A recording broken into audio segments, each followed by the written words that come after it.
Ladies and gentlemen, this is the main event of the evening. And now, it's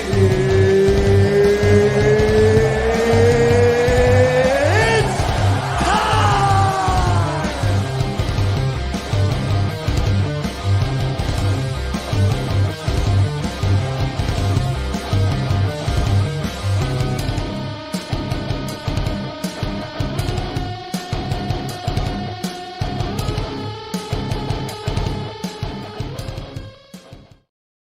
And welcome everyone to the Circle Debate, our championship on the line, Cage My IQ MMA podcast. Ladies and gentlemen, welcome here on the Circle Debate and the Bloodline Entertainment Network YouTube channel. It's the host of TV is what I've been seeing here with me, Familia, the greatest MMA podcasters of all time, right here, ladies and gentlemen. Right in my blood, right here, baby. Of course, I got the man with the IQ. That man I wish Dana White could have sometimes and not slapping his wives, because this man doesn't do that. That's, of course, Dan Bakley, ladies and gentlemen. What is going on, Bakley? I'm happy that Marab won, I'll tell you that one. I'm pretty sure you are. And, of course, I got the man who brings that rage in that cage and will introduce you to pain if you don't listen to this man. You don't follow his diet. You don't follow his coaching, because this man, he is ire, ladies and gentlemen. Coach Rage. What is going on, Coach? What's up, everyone? That is right. Yes, we're here today, ladies and gentlemen, back to back. Oh, yes, Bo Jackson, what is going on? Appreciate you for coming in. Oh, Will Gray, appreciate you, brother. Thank you so much. We're going to appreciate you all, whoever's watching on the Bloodline Entertainment Network. Make sure you fully subscribe, follow the Bloodline Entertainment Network, because this is also on there besides your TOD. I'm assuming you guys already caught the Nick, the Universal Wrestling podcast earlier this evening, and prior to that, you caught, of course, Mike De Niro versus DeLorean podcast recapping ECW. But we're not here to talk about pro wrestling, ladies and gentlemen. No, we're here to talk about this fight coming up this Saturday, and that is, of course, UFC 286, and that is Leon Edwards versus Usman 3, the trilogy to end this in the hometown of Leon Edwards at the O2 Arena. Finally, he's getting his wish. He is main eventing for the first time, and I'm excited. Everybody's excited here, ladies and gentlemen. Oh, man, let's get into the action. Let's start with the first match of the main card. Go ahead, Bakley. My apologies. That was my fault. Go ahead. All good. We got the middleweight matchup. We got Marvin Vettori versus Roman Dolidze. Oh, this is incredible. So, Bakley, take it away, my brother. Who do you got on this one? This is going to be a good one. Marvin Vettori is coming in. He's been in the top 3, top 4 for the past couple of years. Going up against Dolidze, who came out of nowhere, is riding a 3-fight win streak. He looked really good in the last 2 fights. He's been able to kind of mix up the grappling with the power striking that he has. He's been doing a better job of not just unloading on guys that get tired. He picks and chooses his spots a little bit better now, and it's just showcased a little bit more. But I'm still going with Vettori in this matchup. I think the forward pressure, the forward movement, he's constantly throwing. He has really good cardio with that. Even when he looks a little bit tired, he's still throwing. And he has the threat of the takedown as well. Even though Dolidze is really good with his grappling, I think it's a different grappling than what Vettori is. And Vettori's always going to move forward. He always finds a way. The only guy that really kind of solved him was Adesanya, and that's because he fought from a distance and kind of just point fighted him, add the volume, and kind of just circled around him to avoid the shots. And I don't see Dolidze doing that. I could see a situation where Dolidze catches him possibly, but I just think the volume and their grappling of Vettori is going to be too much. I see him winning by decision. Really? I feel the same for Dolidze. I think he's going to win by decision. He's been on a 4-fight winning streak since the last. I'm trying to remember who did he lose to. I think to Trevin Giles. Okay, because he lost to him. And from there, he's just been on a hot streak. I mean, most of guy got a power. He got power with that's striking ability. Vettori, his last fight with Whitaker, But like I said, what's going on, broadcast? Australia. That's right. Appreciate you, Tom. Man, I can't really say much about Vittori. You know, it's just I like what you mentioned, Mickey. Like his grappling. I mean, that's why I feel like this is going to be a great opening fight for the main card. And I'm going to have to go with Roman Dolidze on decision on this one, man. I have to. This is something tells me this guy's might do something here that's going to surprise everybody. Coach, floor is yours.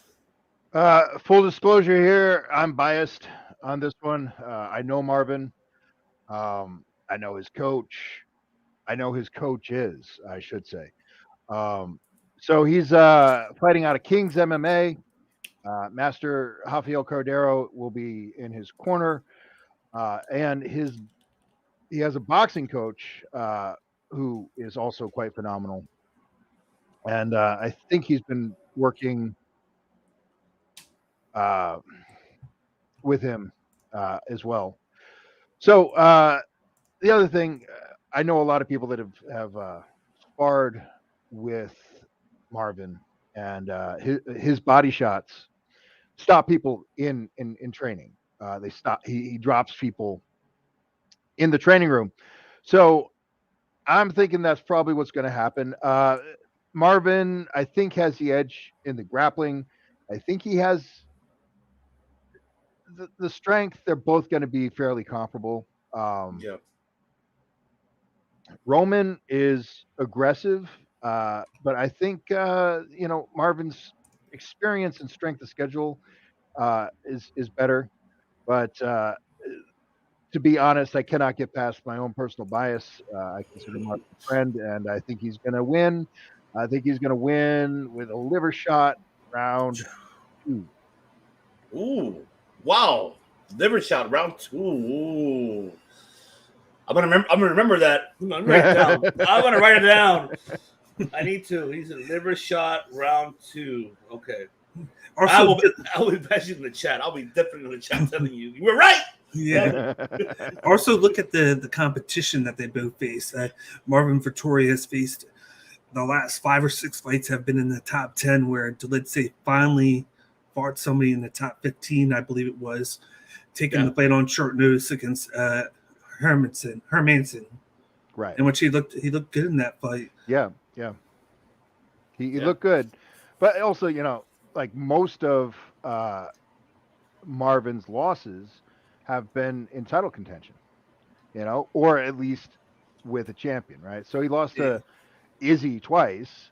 But the second time was for the belt, and then when he lost to so his strength of schedule is just far superior, and I think his overall experience. But like I said, I'm biased.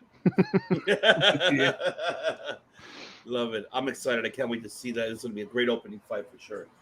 What do we got next, Bigley? Break it down for us. We got a women's flyweight matchup. We got Jennifer Maia going up against the returning Casey O'Neill, coming back from a serious, I believe, leg injury that she had surgery on. She's been out for almost, I think, between 9 to 12 months. Wow. Yeah. Her last fight was in February. Yes. Yeah. So, do we know what the surgery was? I can look it up for you. Interesting. And by we, I mean, you guys with the computers and stuff. Yeah. Yes. I'm on it already. I'm trying to see what was the surgery on. Let's see. It was torn ACL. Yeah, 2 surgeries she had. Wow. Yeah, she had a torn ACL. Was it an MCL too, or just only just? It says ACL? damaged knee, completely tearing her ACL. Okay. Ooh.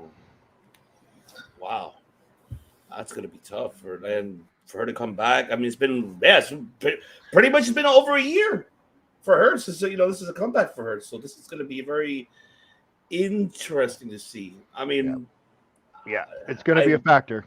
Yeah, definitely. I totally agree. It is gonna be a factor and an advantage for Maia because obviously Maia, from her, her last fight against Morena Moros. So that was just in November. So that was just not that long ago. So she's already she's been on it. I mean, me, I know that Casey knows. Yeah, this has been over. I don't. It's hard for me to see how she's gonna be, when she's into that octagon. I want to see how pretty much she progressed, how like she took care of herself. Obviously, trained hard. So it's a lot of questions in that one. It's honestly the reason why I'm choosing Maya. In fact, because she obviously has the leverage because this is O'Neal's been out over a year. We don't know how her conditions are now when she enters into the octagon. So that's something that I'm really, really invested to see and how her performance will be, and will that be, maybe her leg pretty much is to see how, her footwork will be mainly because that's a difficult. I mean, in the sport, I mean, you could tell me, I mean, coach, I mean, it's tough coming from a torn ACL, knee damage to come back into the octagon and get back what you had before when it comes to footwork, especially. Because it gets a little bit fearful because any movement can go wrong on your footwork, and that's dangerous for Casey, in my opinion. But I wish her the best. Let's see if she could, win this fight. But for now, I'm just being biased because I don't know her like that. But Maya, baby, I'll just take Maya. I say, I would say I'll play it safe for right now. Decision. I'll go with decision on this one. Bakley, who do you got, bro? I'm going against the grain with the injury, and I think O'Neal's going to get it done by third round sub because her game's not primarily the stand-up game. Like, she has good stand-up where she throws a lot of volume. It's not the best striking. It's not precise, but she throws it and she pours in a lot of volume. But her bread and butter is the jiu-jitsu side of things, getting down to the ground. She has great top guard, great ground and pound when she gets it down. She landed a lot of shots on Antonina Shevchenko. I believe it was last fight or 2 fights ago that she did. And she showcased that she's already good at taking the back and choking her opponent out. She did that her debut, the second fight, and I think she almost got Shevchenko, but then she wound up just finishing her with the ground and pound. Yep. And I do have to factor in the knee injury and tearing it, but I feel like that would be more so with the stand-up game and trying to go after Maya with the striking. Because Maya, she has that Muay Thai background. She's all about just hit and go. Yeah. And I just don't see her being too much of a threat later on in the fight. And I do like the chances of Casey O'Neill grappling up with her in the clinch and taking her down. There's also scenarios where I think Maya could somehow finish O'Neill early because of the tentativeness of fighting and seeing how her knee goes in the beginning. But I think the longer the fight goes, it's going to benefit O'Neill. She's going to get acclimated. She's going to get more confident with the knee. And you might see her wait to shoot for the clinch and try and drag her down with the leg trip. Yeah. So I got her a third round sub. I got a rear naked choke. Oh, awesome. Love to see that. Coach, take it away. So with the ACL, it's a brutal surgery. Rehab is often very, very painful. However, all that being said, I personally know several fighters that have no ACL at all in one or both of their knees. It, it happens a lot. The injury happens. Sometimes the surgery doesn't take. Sometimes they rupture the ligament and then it gets grafted in, and then they rupture it again, and then that's it. So it's definitely a factor, but I don't know if it's going to be the deciding factor. Right. O'Neal lost her first 2 amateur fights. Her second amateur fight was in 2015, and she has not lost a fight since 2015. So she's on a 14 if you're counting amateurs also, right? Right. She's on like a 14 win streak.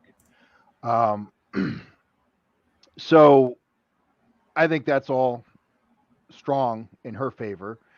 The other thing, jiu-jitsu works better for the lighter weight classes, and women only have lighter weight classes. And if you look at the data that the UFC PI put out, they aggregate all the submissions, and flyweight and strawweight have more submissions. So the lighter you get, the more submissions happen, and it's part of the strategy, but that it's also because they're lighter, so the striking doesn't work as well. It's a lot harder to generate a knockout at 125 pounds than 210. So I think O'Neal is going to take it. I think rear naked choke is the most common submission in MMA by a broad margin. So I think that's the safe bet, and I'm not just copying. I might be though.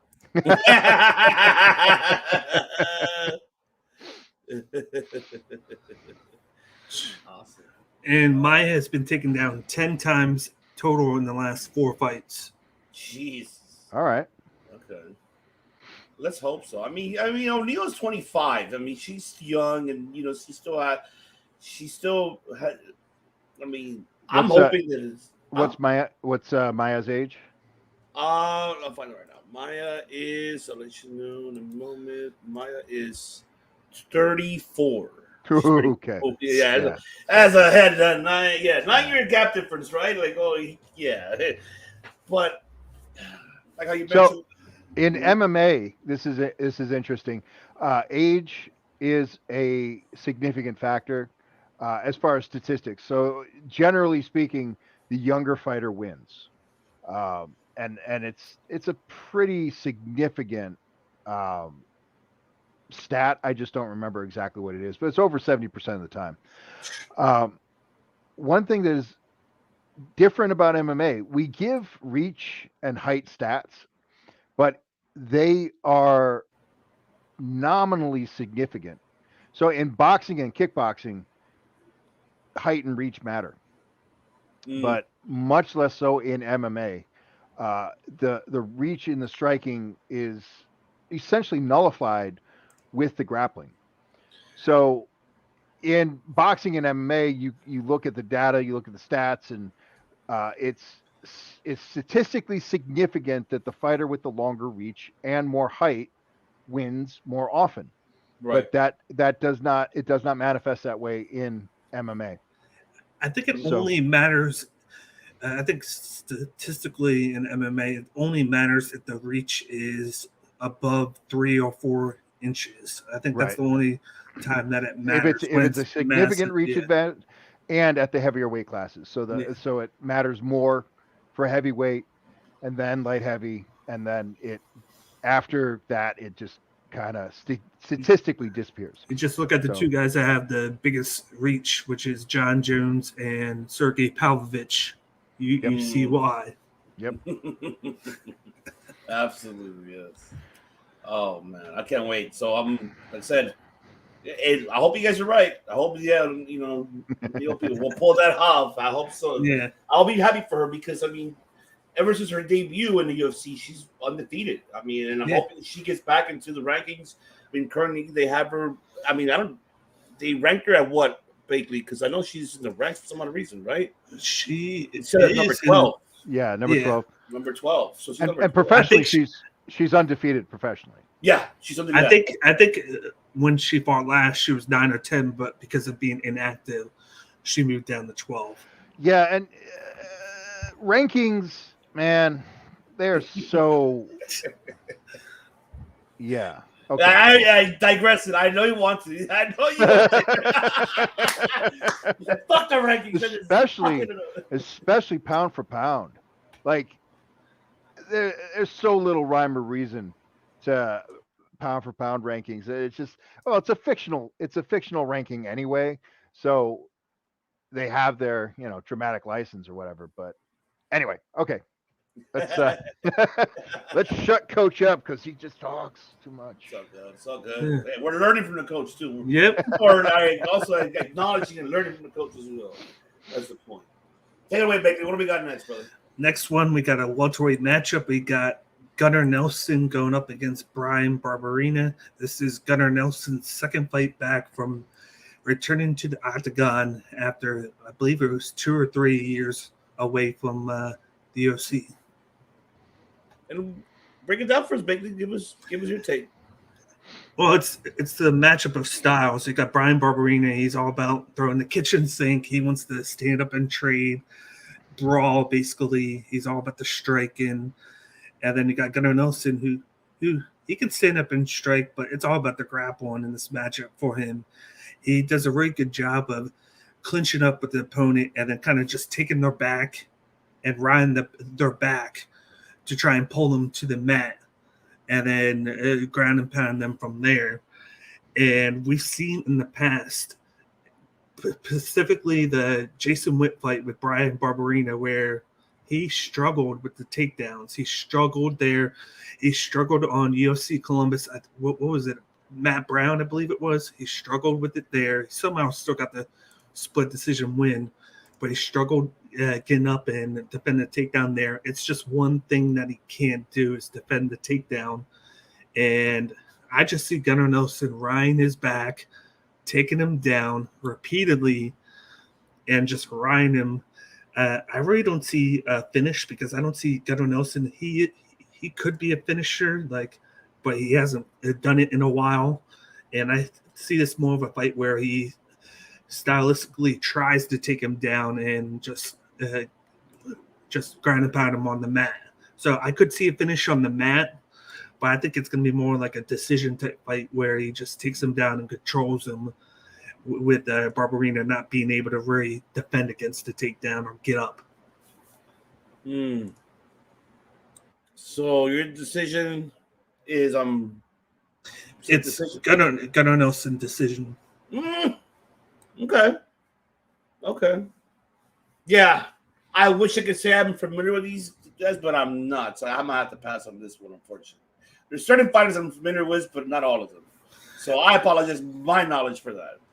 But I'm not much familiar with these two guys. If I have to pick, I can tell you right now, I will pick Gunnar. I'll pick him by decision. I mean, just by the looks of it, I mean, reading the stats, looking, I mean, the reach and height advantage, even though Brian is 6 foot, and he has like a half inch, even more reach than Gunnar. But looking at their styles and their training camp, I mean, yeah, that looks like, for me, it looks like Nelson just has more of the advantage. I mean, but like I said, I got to more know about these two individuals here, especially if it's a welterweight division. So I definitely got to look into. Barberena was taken down in 4 fights. 4 of the last 5 fights, he was taken down 23 times in his 4 fights. He was taken down 4 times by Dos Anjos, 5 by Matt Brown, 4 by Darian Weeks, and 8 by Jason Witt. He's not even in the UFC anymore. Wow. Damn. Okay. So I like Barberena. I think he's cool. I think he's a fun character. I like his forward pressure, aggressive style. But he is not super technical. And what I see happening, and this is going against what I want to happen. What I want to see Barberena with a power punch knock Gunnar senseless. I just don't think that's going to happen. The reason I want to see Gunnar get beat up is because he beat my friend a while ago. So yeah, he beat Alan Joban way back when, and I hold grudges. So I don't know, but what I see happening is actually pretty similar to what happened with my friend Alan, Gunnar, his stand-up is pretty traditional karate. So what he does well, and what a lot of real karate fighters do well, is they blitz in, cover a good amount of distance quickly. So when he fought Alan Joban, that's what happened. He covered a bunch of distance from a range that is uncommon to boxing and uncommon to Muay Thai. So he was just outside the range that you think is dangerous. He shot in with what's called a reverse punch, which is the karate version of the cross. But please don't get mad at me if you practice karate and don't like that me defining it that way. But it's a straight punch, but you hit with the entire body. You move your body weight in. So he lands that shot and then goes right into the grappling. And as you guys have already pointed out, Barberina's takedown defense is lacking, and Gunnar is actually really good on the ground. His submission grappling, his BJJ, is really good. So I actually see this fight ending quickly and decisively. I think it is going to be a submission. I don't know what the submission will be. He's going to crash the distance with the karate strike, come in, get the takedown. Highest probability is that it will be an RNC, but I'm going to say it's a guillotine. So Ooh. Gunnar, guillotine choke, round one. Wow, round one. Ooh. And if you want to go back further than that, he was taken down 12 times by Covington. Jesus. Well, In three rounds. Okay, but Covington's an outlier, right? He's a pace and takedown machine, so that's not exactly fair. Hey, he's right though. It's not fair though. How did it come out? You don't come into the ring. Like Barberina is really good in those like just bar fights where he just stands up and trades. Like and he's fun to watch, and he's a cool guy. So he's cool. I had him on the show. Really? 2 years ago, literally after. And you picked against him. But you see how you are. You see how you are. I gotta take it out. If I picked everybody that I had on the show, then I'd have had to like eliminate 30 people from picking against. But I wasn't a fan that he left MMA Labs and went and did his own camp in Carolina. He moved across country from I believe MMA Lab is in Phoenix, I believe it is, and now he's over on the East Coast. Basically training by himself. He goes to some gym 2.5 hours away to train. I forget what gym he's at now, but ever since he's done that, he's kind of focused more on the striking rather than kind of like striking to bend the takedowns and whatnot. He's kind of gotten into that focus of this is the type of fighter I am. I can't kind of change it now. And you've seen it. You've seen in the fights that he wins is a stand-up brawl. Then the fights that he loses, he gets taken down and controlled, and his opponent limits what he can do on his feet. Yep. Absolutely. All right. What do we got next, Bigley? Oh, buddy, we got the co-main event. We got a lightweight battle. We got Justin Gaethje versus Rafael FIZIEV.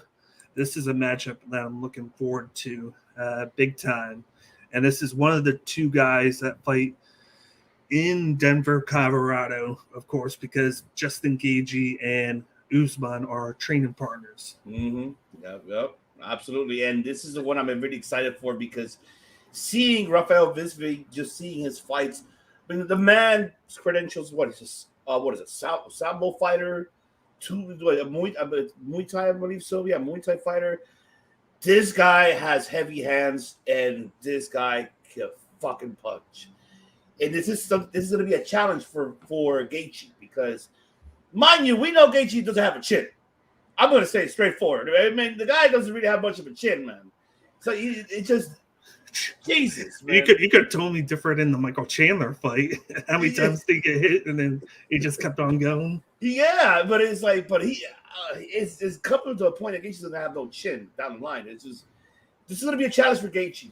It's most definitely gonna be a challenge. This guy, FIZIEV, is hungry.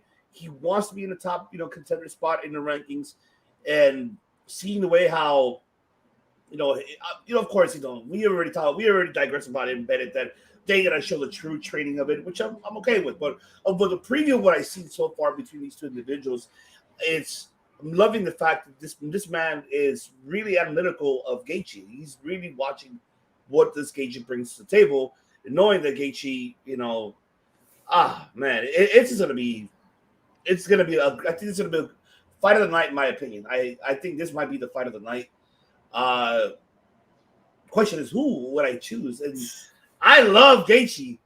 I love me some Gaethje, but seeing this guy, this upcoming rising star in the lightweight division, makes me want to put my money on him, because I feel like if Gaethje loses this fight, I don't think we're gonna see him in a long time to get a title shot anytime soon. He needs to win this fight. He needs to win this fight to get another title shot again. This is a tough one, man. Damn it, Gaethje, you put me in a bad position. Jesus. And I don't look. I love Gaethje's wrestling, but you're fighting a sambo fighter though. That's a whole. I don't know. For me, it's a whole different world there. And this is gonna be really, really, really. Man, fuck it. I'm going with the upcoming star. Fuck it, FIZIEV. I say third round. Yes, 23 rounds. So yeah, the third round he'll knock him out. Third round TKO. I think he's gonna catch Gaethje, and Gaethje's gonna get caught. This guy's a heavy hitter, man. Something tells me if this guy, I'm loving the fact what we're seeing right now, that the future of this, not only this division, but overall in the octagon in MMA and UFC, we're seeing a lot of upcoming rising stars now, like upcoming fighters that we're finally seeing in the, that we've been dying to ask for the last couple of years, and we're seeing that. And I feel that this man has the potential to do it. It just, my question is he able to handle, Gaethje too as well? So, but the way how I seen this man, this last couple fights, this is the guy. So I have to go with him third round. TKO. Go for it, baby. Who do you got? If anybody were to have any close of a style of like a quick snap and leg kick like Jose Aldo did, it would probably be Rafael FIZIEV. His leg kicks are very lethal. He does it very quick. He's beaten a couple guys just by throwing that snap and leg kick many times, and to a point where they just couldn't walk because he would just throw it. But that was kind of like the version 1.0 of FIZIEV, where he would just come out, throw a lot of volume, throw those leg kicks, and then he would just tire out after round one. He's kind of had to evolve a little bit, where he has to take chances here and there. He doesn't throw everything in the kitchen sink at you right away. He is more patient. He moves around. He throws the leg kick, comes back, and then starts striking with you. But then he'll out of nowhere throw a leg kick to the head. Like he throws the leg kicks everywhere at you, but it's all with the intent. He has good takedown defense. He showcased that a little bit. Like that was one of his weaknesses, I felt like, and he did a better job against Rafael dos Anjos. Oh my God! The takedown in that fight. Like he got taken down, but he showed a better job that he put work into defending it, and he stuffed 50% of his takedowns. The one weakness with him, though, is his cardio. He tends to tire out as the fight goes on, like in rounds 2, 3, 4, 5. This is only a 3-round fight, so it's going to be more about rounds 2 and 3 for him because of how he pushes pace and how he moves around. And he does a lot of backing up in fights. So, when you back up, it can push backwards. You're wasting more energy than if you're pushing forward at an opponent. And that's something that Justin Gaethje does a lot of, pushing forward, throwing those knockout blows. Like he's been mixing leg kicks to the calf, and then he'll throw one, and then he'll throw one of those overhand rights at you. And half the time he'll knock somebody out. But lately he hasn't been doing that. except for against Chandler. He knocked him down a couple of times. He did hit Oliveira good. He even hit Islam, but then, of course, they rose from the dead and then just beat him and finished him in rounds 2 and 3 in both of those fights. But the one thing, and I'm going to say this in the main event and then this one, you're going to see more of the back to the basics from GAETHJE and Usman with the grappling. And I don't think FIZIEV is going to think that he's going to use the wrestling to the extent that he's going to do, because it's going to be something that he doesn't expect. I think he's going to use the striking to open up the level change to take down FIZIEV and to control him on the mat and see if he can waste a little bit of that cardio, a little bit of that gas tank, Right. and do a little bit of ground and pound. Because once FIZIEV slows down, it's easier to hit him on the feet, easier to land one of those overhand shots. But I could also see him having very big success on the mat to where he doesn't really need to do that, where he can control him on the mat in this fight. But then if the fight stays standing and he doesn't do that, I fear that he could get pieced up volume-wise by FIZIEV. I think it all depends on if he decides to wrestle or not in this matchup. I think that's the big factor going into this co-main event. I think he uses it, and I think it's either he's going to get a late finish or it's going to go to a decision where he ekes out a decision victory because of the grappling. Because unless FIZIEV can defend the takedowns, he's not going to be able to throw to too much volume that he wants to throw to just outpoint GAETHJE. And I do think GAETHJE still has a good chin from all the shots that he takes in fights. It's just that he's very easily hittable to where it goes in there and allows people to hit him because he's trying to hit them back. Well, it's breaking news right now that they're saying that we're on Twitch, by the way, too. They're saying right now that the fight's off, that FIZIEV has an injury. I'm trying to look for that breaking news too, because we're live right now, seeing that. I want to make sure, because I haven't seen any announcement or gotten how you get a Bleacher Report. Oh, injury! Oh no, I haven't got anything of that. If that would really hurt the card, in my opinion. I don't know what you're gonna put last minute on that, because Jesus, I'm looking forward to. So I'm looking forward. Let's see. No, I don't see any. I don't see anything yet. I don't see anything related. Yeah, I don't see. He said Ariel Helwani posted it. Is that what he said? Because he said Ariel Helwani posted it an hour ago. But sometimes Ariel Helwani's full of shit. Sometimes, you know how he is. He is. The guy is full of shit sometimes. Yeah, I hope it's not canceled, because if you look at the undercard or the prelims, they don't have anyone to move up. I mean, they'll move probably the last prelim into the first main card slot, but which would be Makwan Amirkhani and Jack Shore. Who? Makwan Amirkhani and Jack Shore. Like, who are they? Exactly. Who the fuck are they? I don't know. Right? Who are you? I don't think those are two guys that are fighting on the card because this is in London. Yeah, they're not two guys that anyone really gives a. Yeah, I don't see anything. So. Yeah, I don't see anything yet. So I mean, I appreciate you to. I'll keep an eye out. We'll keep an eye out for sure while we're still breaking this down. But I totally agree. Before I pass to you, Coach, basically that was the one thing I wanted to mention, and I got stuck for it. Was my concern with Rafael is his cardio. You nailed it. That's my concern, because looking at his fight, like the one with those Sanchos and those other prior fights, his cardio is not. This is where my major concern is around. Yeah. If that does happen, that's really good. Then GAETHJE would probably take it all the way, because if he's going to be pushing back, pushing him forward more than GAETHJE does. If you watch the Bobby Green fight, he did very good round 1, and then Bobby Green kind of came back halfway through round 2, and FIZIEV was kind of just surviving in that fight later on. Like, he was able to kind of do enough in round 2, part 1, like the first half, to take that round, but then Bobby Green took the last half, and then Bobby Green poured on an onslaught round 3 when FIZIEV couldn't really move as fast as he usually can. Right. All right. Absolutely. Coach, take it away. So I am a fan of Justin Gaethje and his coach Trevor Whitman. However, uh, I think Gaethje looked awful against Oliveira. He also looked awful against Khabib, but everyone looks awful against Khabib, so it's hard to hold that against him. Uh, Gaethje and Chandler was a fun fight. It was fun. I don't wasn't smart, but it was fun. Yeah, it was fun.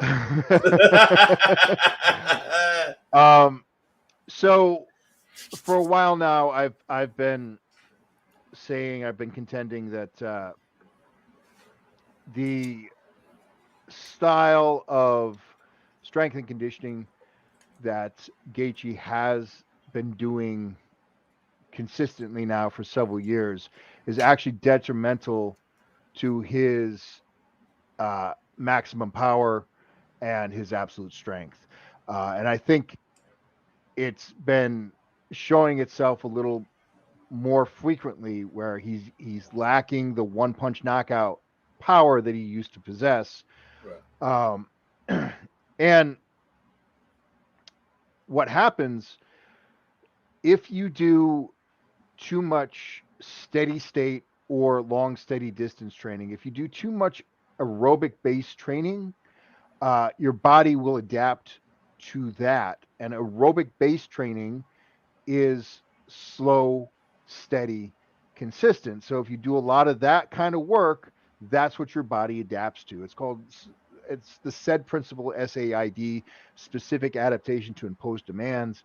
Mm-hmm. Your body adapts to the demands that you place upon it. Okay. So early on, Gaethje had problems with his endurance, and so they kind of overprescribed the steady state training. Um, and this is it's a pretty common mistake made universally in combat sports. Um, Strength and conditioning, to be good at strength and conditioning and programming, you need several areas of study, and you need to be studying them for a lifetime. You need to be scientifically literate. You need to be current on all the latest research. Um, and a good S&C coach is hard to find, and they're incredibly expensive, the real good ones. And most of them don't work in combat sports. So, Mm, um, that's my little sermon for today. love it. I think this is going to be fairly one-sided. I think it's going to be exciting to watch, but I heard a rumor that Justin Gaethje was a collegiate wrestler and a damn good one. But Yep. I've never seen him wrestle ever, ever, I'm not curious once. too. I never seen him wrestle at all. Not yeah, It's I'm with you. it's the stereotypical you fall in love with the knockout. You do it enough, Yeah, but you fall in even love with it, like and then it changes. It's early changed a lot of early players. on in wrestlers' MMA careers, they do a lot of wrestling. Yeah. I've never seen Gaethje do any wrestling ever at all. Uh, he's fun to watch, and I like that. I would rather watch people throwing bombs than people being blankets. I'd rather watch that all day. But um, so Blakely, I agree with your assessment of what the wisest technical strategy would be for Gaethje, right? Take Fiziev down, tire him out on the ground, take away some of that speed and power. I don't think Gaethje's going to do that. I think Gaethje's going to be Gaethje. He's going to go stand and bang, man, Fiziev is actually better at standing and banging. Now, Gaethje again could use some technical footwork from boxing and negate or actually override the stand and bang style of Muay Thai. I don't think that's going to happen. I think Gaethje's going to get drawn into the stand and bang, and FIZIEV is just light years better at that game. So I think Gaethje's going to get stopped. I think Gaethje is going to get stopped. I think he's going to get. I don't know if he's going to get knocked out or if he's going to get dropped with a liver shot, but I think he's going to get knocked out. And it's gonna, man, is it going to happen late in round 1 or early in round 3? I'm going to go with early in round 3. Yeah, there you go. That's how I feel too. If it's gonna happen in like early round 3, I like a. It's crazy that Gaethje's a fucking wrestler. We never seen it. Like, what the hell? But see, that's what Trevor Whitman does. Because remember when he had Usman, when we were introduced to Usman, he was more of a ground type wrestler, right? But when he switched camps, he went to Trevor. Then he is throughout his career, most of his majority would have been knockout. And it's I want to see Gaethje. I'm now curious now that you mentioned it, Coach, and like he's a collision wrestler. Yeah, I want to see that. If he can do that here, and I'll let you in on a little secret, guys. In MMA, or actually in fighting, when you use your grappling to set up your striking and use your striking to set up your grappling, striking makes grappling easier and more dangerous, and grappling makes striking easier and more dangerous. If you know how to mix it. MMA actually stands for mixed martial arts. So if you actually know how to mix the martial arts, knockouts come pretty easy. So and it makes your opponent think more, because they have to think, are you going to shoot? And then you can pick them out and go for the overhand, or vice versa. The technical perfect defense for wrestling is the absolute perfect way to get knocked the fuck out in boxing. Mm-hmm. And the guard cover that is pretty easy and universal in Muay Thai is the best way to get wrestle fucked. The best way to get a blast double or a single leg. You're standing high and covering high, and your legs are wide open. So, MMA is awesome, guys. And you have to be good enough at grappling. You got to be good enough at striking, and you got to know how to put them together. And there's just so many variables that you got to keep track of. And it's pretty exciting. But I don't think Gaethje has changed that much. Because the thing is, like, there's this potential. And I just don't think we're ever going to see it from him. I think he decided that he wanted to be the most violent fighter in the UFC, and he was for a while, but I don't know if he still retains that title. And I think he could have done better with the gifts and talents that he had, but Yeah, it's true. I mean, we don't know if they're gonna go to if Trevor Whitman took him back to basics. We don't know that. Right. I mean, he was gonna bullshit and better anyway. So we already know. We won't know until we see the actual fight that we can critique if it was actually going back to basics. Like, okay, then how you mentioned, we're gonna see that wrestling, right? That's going back to basics, right? Since you brought him in, he was a wrestler. So now you brought him in. Are we gonna see that? And he wrestled in Northern Colorado, which is right there where he trains. So you'd think he would go back and work on it, incorporate it more. Yeah, I mean, we'll see. I mean, I know we'll get into the main event, but I know that, I'm glad. One thing, I'm proud of one thing. You pretty much disconnect yourself from the world and you focus more on mentally besides physically. That's what both of these individuals needed. You can't just get used to, okay, I lost, all right, it is what it is now, and then be all over social media and then not giving a shit about your training, or not even be concerned of what do you need to adjust, what do you need to look at, not looking at the tapes. where was my mistakes, my errors. You're just allowing your coach to go ahead and tell you, hey, this is what you did. No, you should join along with them and do it. Put your phone down, put it away, and just start focusing on your training and finding your mistakes to learn how to fix those errors and adapt. Yeah. And even if you look at just his career, just in the UFC, majority of his fights have ended in the first round, where he's the finished guy. So it's like, I think only 1 or 2 fights have gone any longer than that. So it's like, do we really know that if it would have went longer, would he have used it, or would he have just been the same stand and bait? But like we saw it against Chandler, but he had an agenda against Chandler because of the war of words back and forth. That was more personal than more like a. So it's like with that, it's like you see a guy knock so many people out. It's like, how is he going to do later on? What if those early fights went longer? Would he have incorporated the wrestling into them and not got gun happy with trying to knock people out? You see it all the time where people try and continue that stretch and they lose their identity of what got them to the fight, rather than just follow the script, follow what you do. Right. Because they're like, oh, I knocked these 2 guys out. I got that bonus. I want to get that bonus again. And they chase instead of following the plan. I mean, that's really up to Trevor Whitman, because I think that's something that he needs to realize that if he's noticing, of like how you mentioned, the way how he's losing his fights, first rounds, the minutes that he's lasted, no defense whatsoever. And looking at his losses is what, rear naked choke, triangle choke, TKO. Like, okay, but yet you're still continuing to do the same thing every other fight that you go on. Then there has to be a change. And we're gonna see it this Saturday. If we see that old back to basics, then we'll know.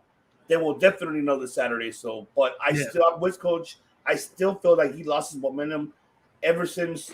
I think he hasn't been the same since a Khabib fight. I wouldn't even say that any Alvarez fight or any other fights. I think the Khabib one affected him mentally. I think that's where he was. He lost it from there. So he's not the same GAETHJE that we knew years ago. So, but can he get it back? Because, mind you, this is his last shot of being a number 1 contender on that title. So this is that spot where he needs to win to keep it. And if he loses, it's okay. I'm going to go down to that keeper status. Mm-hmm. Exactly. All right. Let's get it, baby. Take us home. What do we got? The main event, we got the trilogy, the welterweight championship. We got the champ Leon Edwards fighting in front of his home crowd, going up against the challenger. It's weird seeing Kamaru Usman wearing the challenger trunks now instead of the championship trunks. It's the trilogy fight. I am excited. I'm stoked. We normally don't do it here, but because it's so, because we're not like entertainment that way, but I'm going to do it because I'm excited for this fight, because I'm going to make my pick, and I know I'm going to get shitted on, but I'm going to do this Nettie one for 1 minute here. I'm excited for Nettie. The fact of Nettie's style right now, because Leon I'm happy for where he's at. I'm so happy where he's at. And now he's, he's the champion. He's finally got what he's been fighting for so long. Now main eventing in the famous O2 Arena, your hometown. I hope Leon took this rematch very seriously, more than Usman, because Usman, I like Usman because Usman, he really disconnects himself from the world, and he focuses on. I guarantee Usman's going to come with a vengeance. I see it in his eyes, seen his in his past interviews, recent ones. This guy is hungry. He wants his belt back. But Leon has that heart that it just drives me nuts. And Leon is and this is another one too, Bakley, how you mentioned. Is Usman gonna go back to the basics? Well, he did the first. He did in August. Yeah, but look what happened. Look what happened. Well, I wouldn't say it didn't work because he took him down 5 times and controlled him for the first 4 rounds with the grapple. And just, I'll say right here, Leon Edwards had one of the best coaches in going into that 5th round, because he was like, you have to do something. you're going to lose this fight. You got to go throw caution in the wind. And he threw that perfect deception of the feint left to the right high kick that caught Usman. It caught him.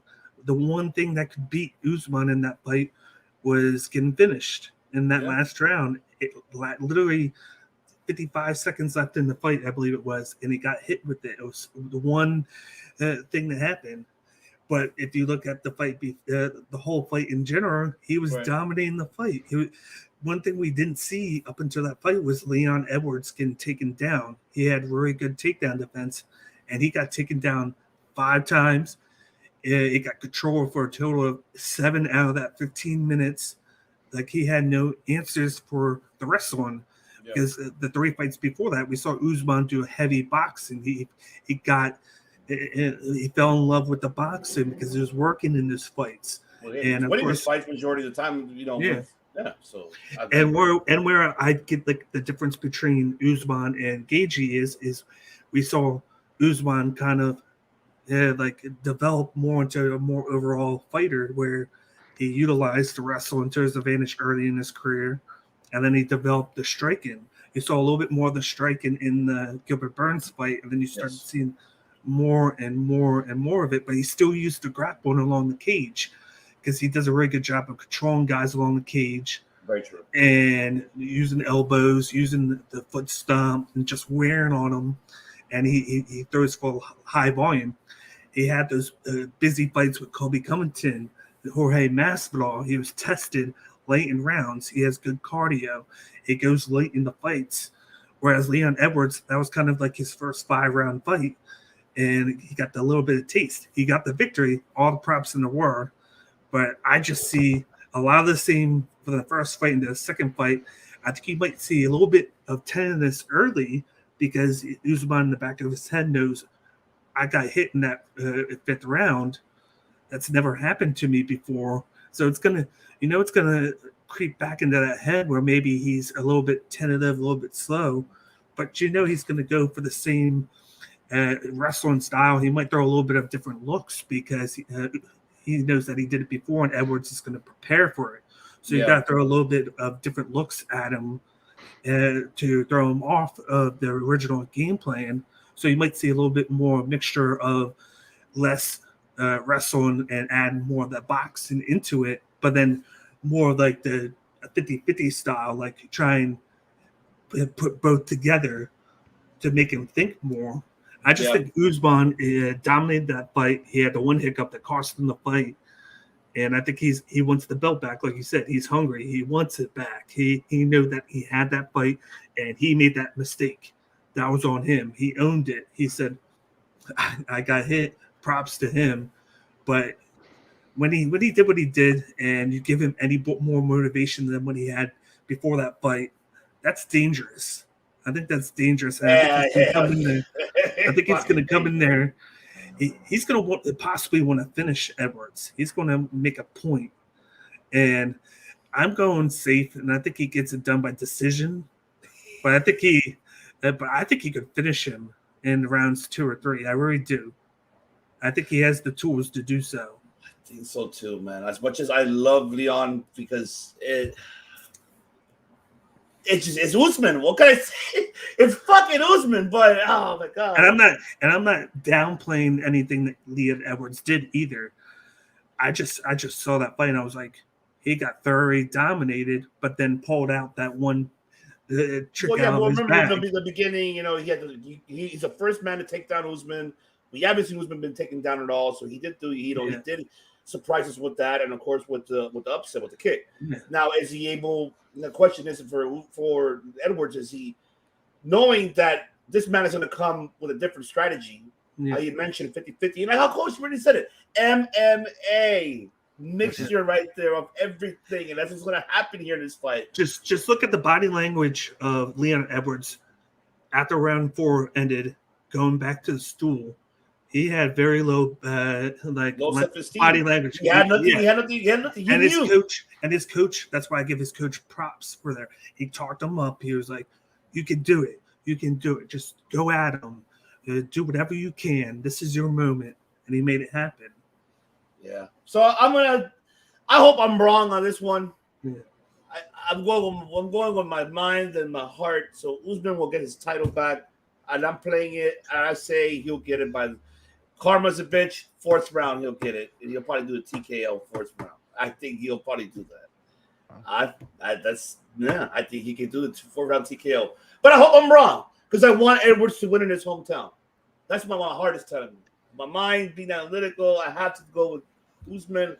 This guy he's a whole different. Oh, lucky win.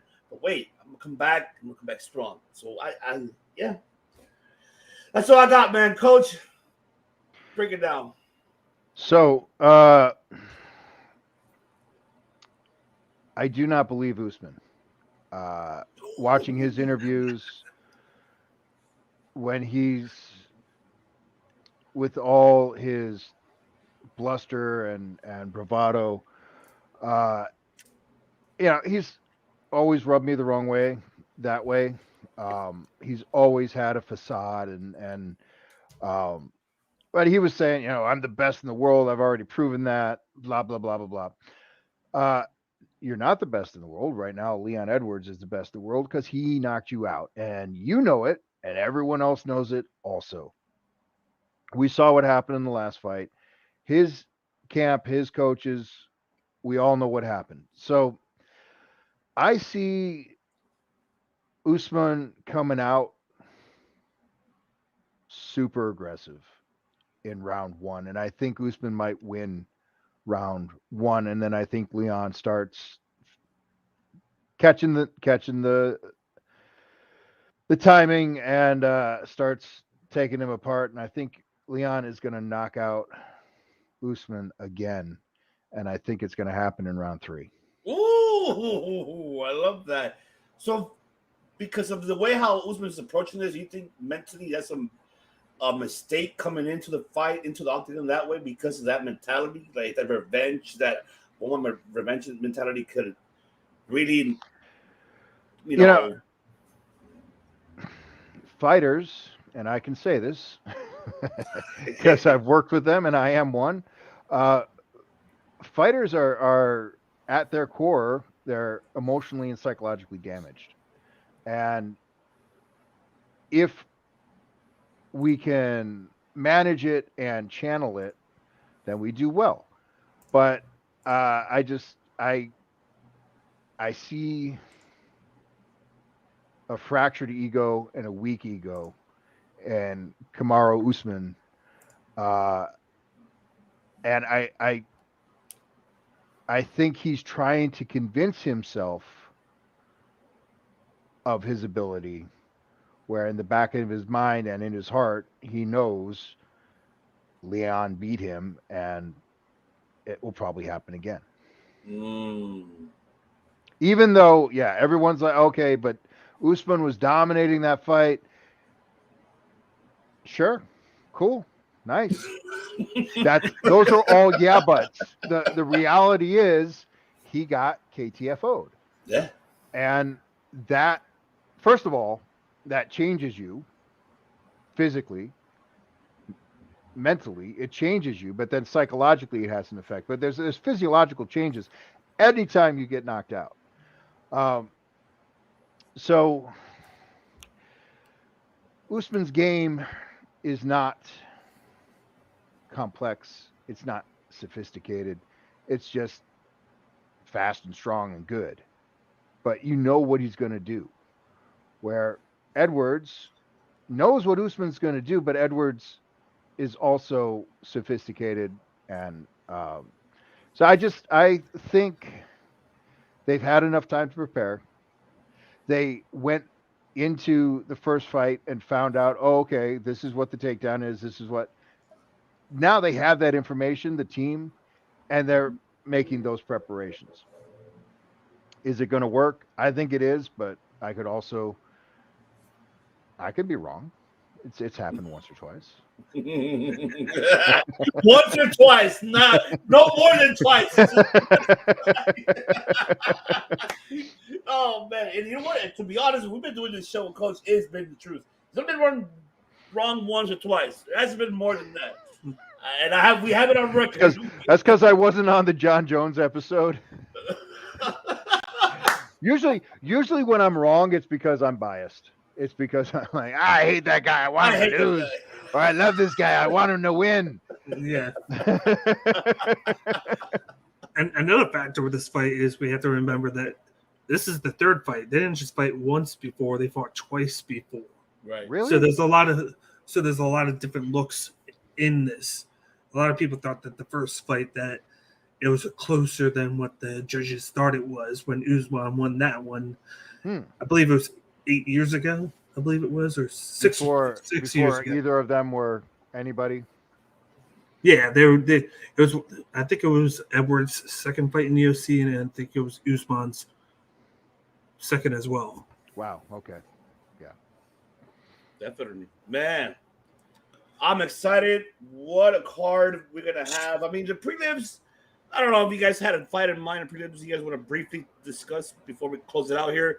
I'm looking at the prelims. I mean, let me see. Let me share my screen so I can just let you guys see it yourself. So you guys want to see the prelims fights here. Let's see. All right. Let me just take this away. Hold on 1 second. Right. There we go. All right. So what do we got here? I'm interested in seeing how Leroy Duncan does. Christian Leroy Duncan is coming off of 2 title defenses in Cage Warriors. He has that kickboxing style. He likes to throw that flying knee in his title defense. That's how he won the fight. The jumping flying knee knocked his opponent out. So why doesn't he have a picture? I know, right? Where's the picture? So you guys, that's one. Okay. I got to see how Juliana Miller does because she's coming in winning. She's coming in winning the what you call it, Ultimate Fighter, but then Veronica Maceda is coming in after retiring for 3 years. So she's unretiring to take this match up. And I got to see if Miller is the real deal. Like, man, women's MMA is just nutty. Yeah. You know, you got someone with a 4-1 record in the UFC fighting somebody with a 6-4-1. Yeah. 6-4-1. And she hasn't fought in 3 years. That's crazy. But you know, women's MMA is a different sport, so it's not fair to judge them by the male standards because there's so few female fighters and they are outliers. But it's just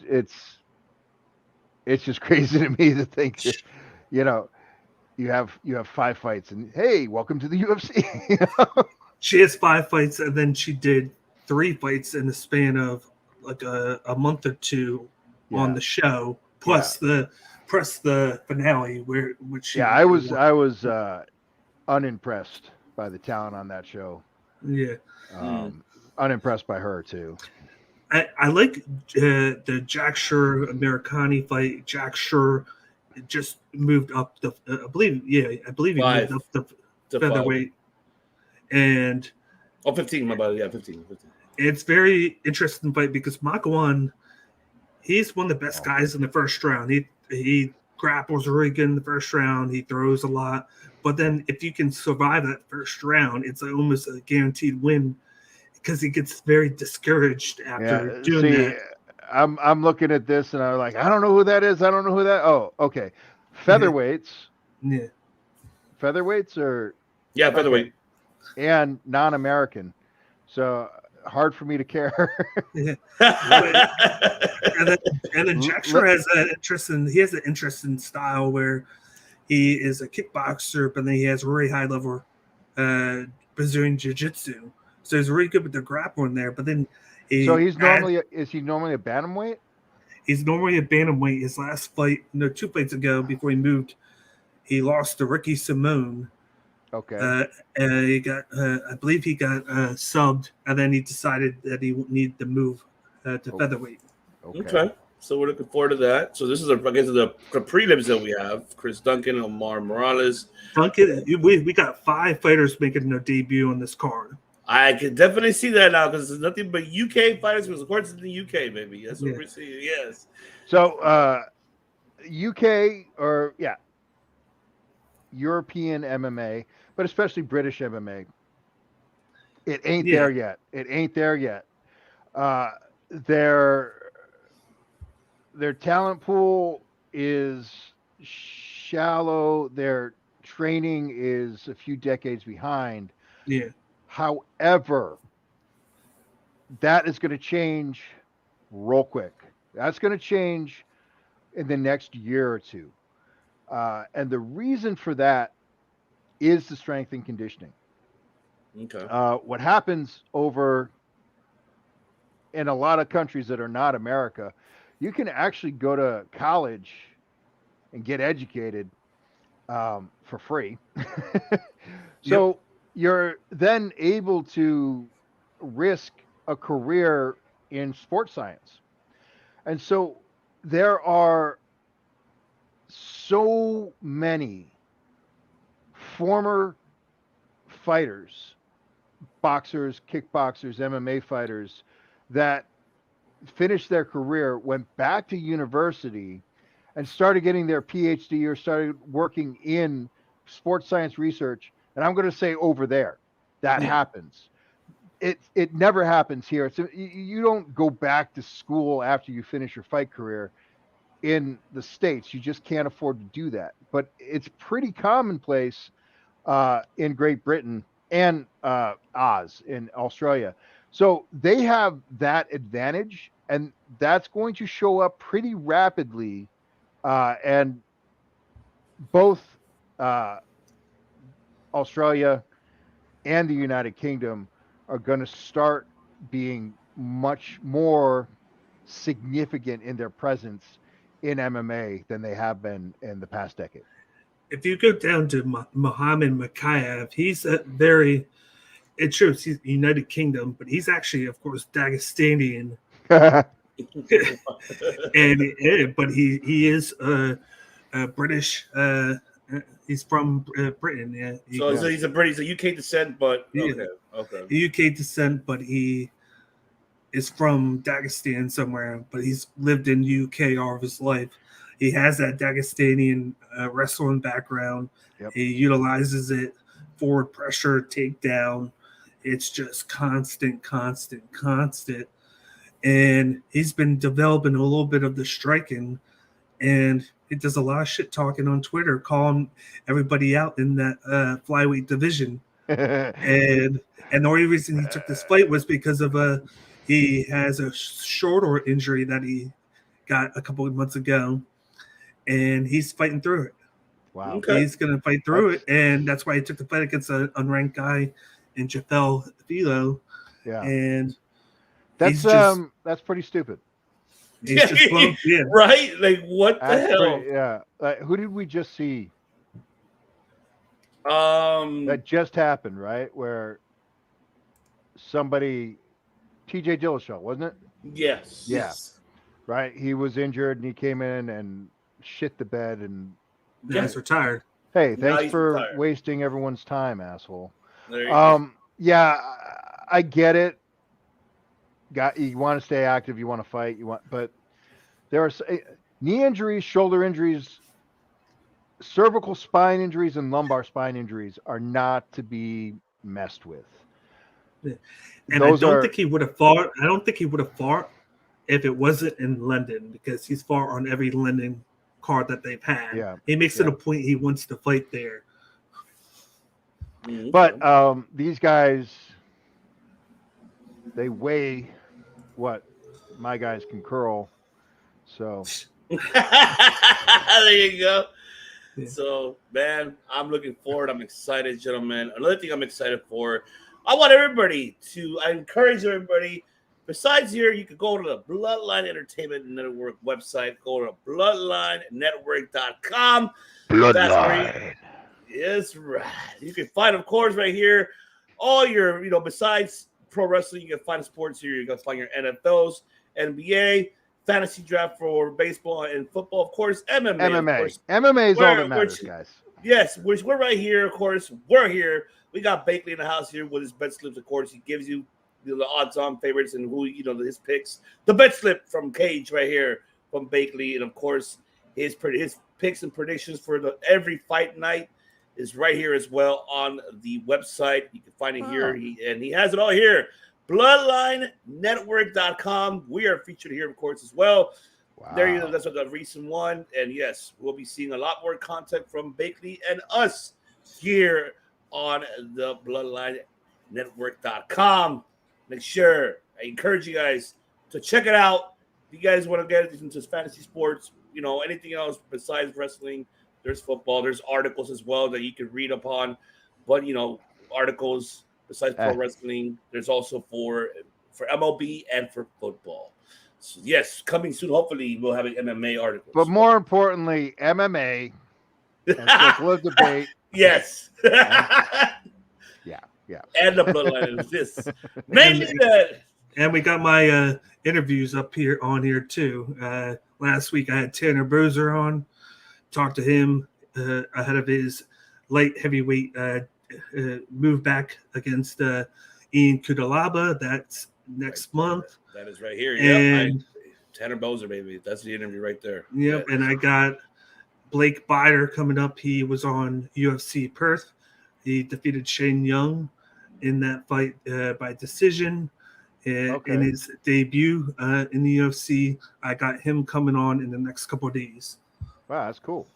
Awesome. And also on Circle Debate, for the first time, we're going to have an interview. We are going to have an interview for the first time. I'm not going to announce it yet. You guys will see the announcement, but he is a BKFC fighter. He has won Fight of the Year. I believe last year he did. And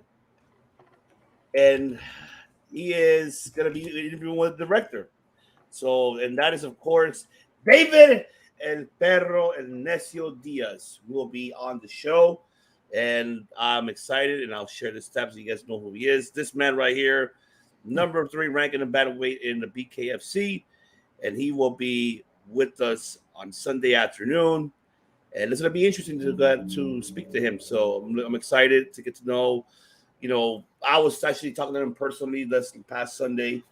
And we just chopped it up and told him, oh, my God, really? Okay, I want to come on. And now he's going to come on this Sunday. I'm excited for the director to go ahead and give us some knowledge, break it down here, learning from El Perro Necio, David Diaz, of course, from Bare Knuckle Fighting Championship. Man, I'm excited. I'm stoked. Man, and more interviews coming. Not for me, from Bakely. Not for me, probably the coach. Maybe the coach might bring some people off here. You never know if I haven't. But I appreciate everybody for tuning in this evening. We'll be back next Wednesday to give a recap of this incredible fight. Don't forget to tune in this Saturday, UFC 256. And it's an early one, okay? UK time, guys. It's not like nighttime, so it's probably starting here, our time Pacific. I believe 2:00. I believe so. It's going to start in our time. But obviously we're going to wake up early in the morning because I have to watch the early prelims like around 11, 12. So yeah, I'm old, so I kind of like that anyway. I think it's earlier than that. The prelims for you guys, because I think the prelims for me start at 1. Okay, so yeah, it is earlier then. So it's gonna be 10 o'clock our time. Shit. Hey, so yeah, that works. That works for me. There you go. And don't forget as well, subscribe and follow. Is this a pay-per-view? Yes, pay-per-view. It's pay-per-view, yeah. Pay-per-view. So yeah, this is pay-per-view. But don't forget, subscribe and follow. Follow, of course, Coach Rage on his social media platforms, on his YouTube. It's right below. Follow Ire, ladies and gentlemen. Ire, baby. That's right. Coach got a lot of fantastic content all over. And, hey, you want him to train you, hit him up on social media. He will take you to school. He'll take you to the hell back in that cage. He's going to show you why he's called Coach Rage for a reason. That's right. That's right. Of course, Bakely, you can find Bakely, of course, here and on My IQ YouTube channel, where he just had his, he's been having a lot of incredible interviews and a lot of his bet slips as well, fight nights. Follow him as well on Twitter and on Instagram, all over the social media platforms. And follow the Bloodline Network as well. It's right below the description of the website, social media, the YouTube channel, and the Circle Debate as well. Do not forget. So we'll be back here next week, ladies and gentlemen. We appreciate you all for tuning in. This is the host Stevie's What I Just See, along with, of course, Coach Rage and Mr. Mr. Bakley, the Mr. IQ himself. Letting you guys know that I'll catch you guys on the next one.